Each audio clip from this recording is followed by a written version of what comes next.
boyfriend ko mamaya. Talaga, anak? Sige, paghahanda ko kayo. Sige po, Nay. Excited na ako makita boyfriend ng anak ko. A few moments later. Anak, pupunta din pala boyfriend ko mamaya. Tamang-tama, makikita na silang dalawa ng boyfriend ko. Nakaka-excite naman, anak. Wait lang, tawagin ko si Kenneth. Kenneth? Bakit ka pangalan ng boyfriend ko? Baka nagkataon lang. 1 hour later. Tao po. Nay, nandito na po boyfriend ko. Sige, pupunta na ako. Anak, nasa may boyfriend mo? Kenneth? Boyfriend mo to, anak? Opo, Nay. Siya po yung sinasabi ko sa inyo. Ha? Boyfriend ko din to Ha? Walang hiya ka, manloloko! Lumayas ka dito! Layas! Teka lang! Bakit? May kakambal ako! Siya yung boyfriend mo, tita! Parehas Kenneth yung pangalan namin! Yun naman pala, Nay sorry! Anak, binilang kita ng bagong cellphone at bagong tablet. iPad, tapos iPhone? Nay, para saan to? Sus, nagmamaang-maangan ka pa? Kala mo di ko alam na with honors ka sa school? With honors? Oo, Nay! Deserve mo yan, anak! Oo, Nay, deserve ko to. Ganda nito. Pupuntahan pa na natin yung teacher mo. Magpapasalamat tayo. Nay, wag na! Patay ako pag nalaman ni nanay na jowa ko yung teacher. Ay, naku, bilisan mo, tara na. Sige po, Nay.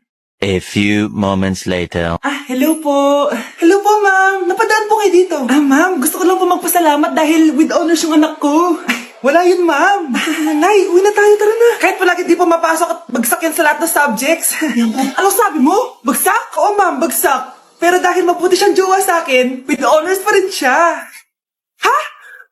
Jowa mo yung anak ko? Opo, ma'am. Nagproblema po ba? Child abuse na yan I-report kita. Manda ka. Ikaw naman, pinatulan mo yan? Ang tanda-tanda na yan Nay, magpapaliwanag ako. Fake news lang palang with honors ka. Ibalik mo sa akin lahat ng binili ko sa'yo. Okay, class. Let's start. Scarlett? Sorry po, ma'am. Late po ako. Ay, bawal na pumasok kapag late. Doon ko sa labas. Hintayin mo matapos yung subject ko. Ma'am, pero... Labas! Pinahiya mo ko 5 minutes nang late si ma'am. Sorry class, na late ako. Start na natin discussion ha? Ay hindi ma'am. Kapag na late na, bawal na pumasok. Aba, sino nagsabi sa'yo niyan? Ikaw po ma'am. Kapag kami nalilate, bawal, hindi na papapasukin. Pero kapag kayo, pwede, okay lang. Ang unfair. Classmates, mag-party tayo dahil hindi na magtuturo si ma'am. Scarlett! Ano, may sasabihin ka ba? Wala po ma'am. Buti po nakadating pa rin po kayo kahit na late. Okay class, let's start. Nay, alis na ako. Anak, nagtoothbrush ka ba? Parang medyo may amoy. Ha?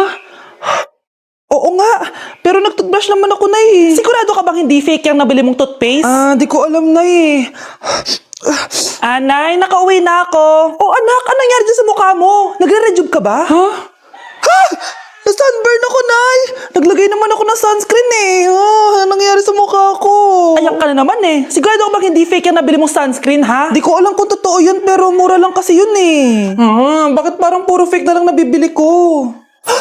Bili na lang ako sa Shopee Mall. Nay, yung mga parcel ko, dumating na ba? Oo. Eto. Ano naman yung mga yan, ha? Mga essentials, Nay, like this Belo Sun Expert Dewy Essence na buy one, take one. Alam mo na, malapit na ang summer. Eto pa, Nay, Colgate Optic White Purple Toothpaste at O2 Aromatic Menthol para sa fresh breath at whiter teeth. Anak, sigurado ka ba mga authentic yung mga pinagbibili mo, ha? Oo naman, Nay. Eto, sigurado na talaga ako dito dahil sa Shopee Mall ko to nabili. Nandito na kasi mga big brands pero lower than SRP. Ayan ang gusto ko, sa sigurado. Lahat dito 100% authentic, kaya kayo, shop na dahil sigurado sa Shopee Mall.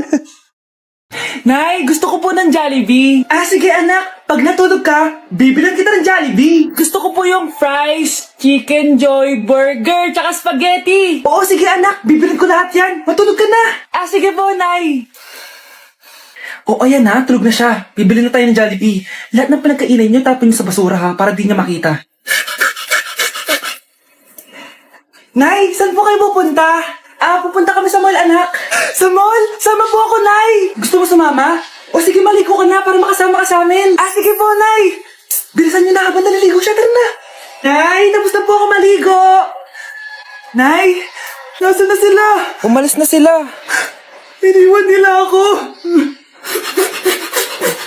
Anak, para sa'yo bagong laptop. Anak, di ba gusto mo ng bagong sapatos? Oh, binilang kita. Para sa'yo. Nay, nasan po yung para sa akin?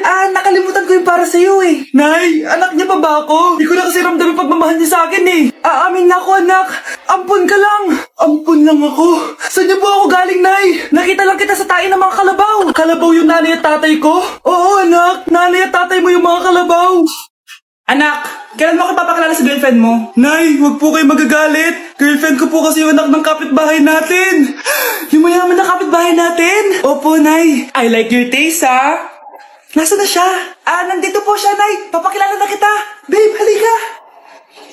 Hello. Ikaw pala yung girlfriend ng anak ko. Anong pangalan mo? Ako si Kendall, ang pinakamayaman at pinakamaganda dito sa barangay nyo. I like your confidence. By the way, kumain ka na ba, Iha? Hindi pa. May masarap ba kayong pagkain dito? Oo naman, masarap ako magluto. Tara, kain na tayo. Ito, kain na tayo. Sarap. Yuck! Disgusting! Ang pangit na lasa! Lasang...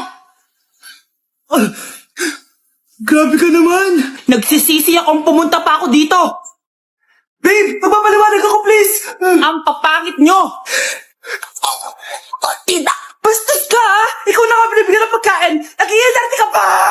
Tita po! Sorry na po, tita! Nay!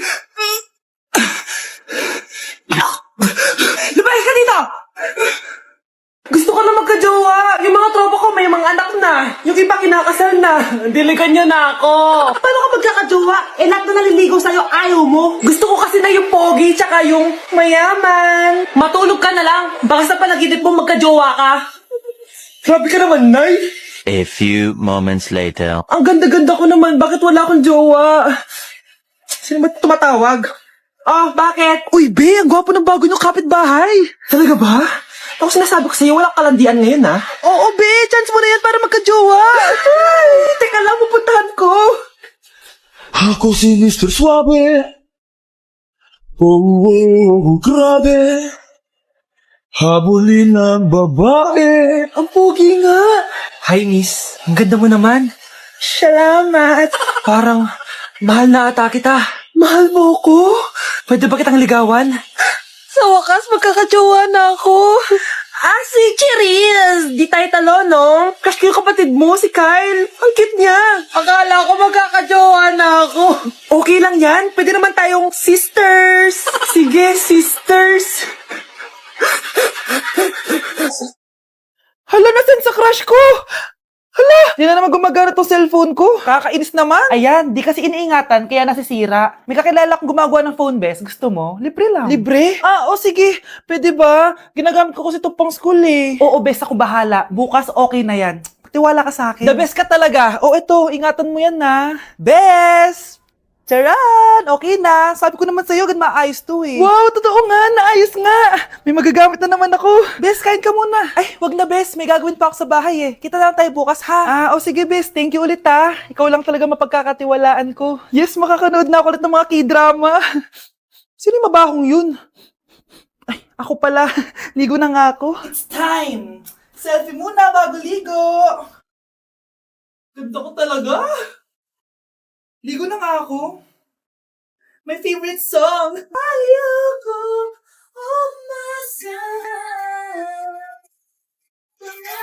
Oh!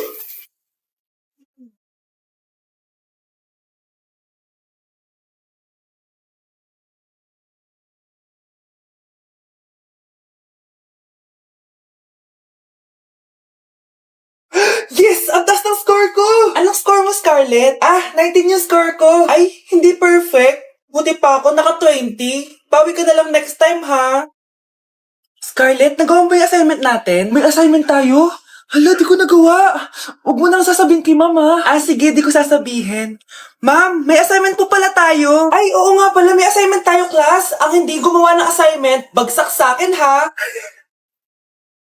Bida-bida talaga tong si Samantha. Okay, class. Sinong iboboto niyong president? I nominate Scarlett, ma'am. Ako? Di ako papayag. Dapat ako yung maging president. Go, Scarlett! Kaya mo yan! I nominate myself because I believe na mas responsible ako. I believe na hindi ako nangungupit ng class funds. Iboto niyo ako dahil matataas ang mga scores ko. Iboto niyo ako dahil hindi ako nangungopya para lang tumaas ang score. Ako ba pinaparinggan mo? Mukhang may natamaan ata. Congrats, Scarlett. Deserve mo maging president. Gagawin ko yung best ko. Good morning, class. Hindi na papasok si Samantha. Ha? Ano nangyari? Ang balita ko, nag-drop na siya dahil sa sobrang pressure sa nanay niya. Palagi siya pinapagalitan kapag hindi perfect yung score niya. Nagalit din yung nanay niya nung hindi siya nanalo ng president. Kaya, na-depress talaga siya. Kawawa naman pala siya.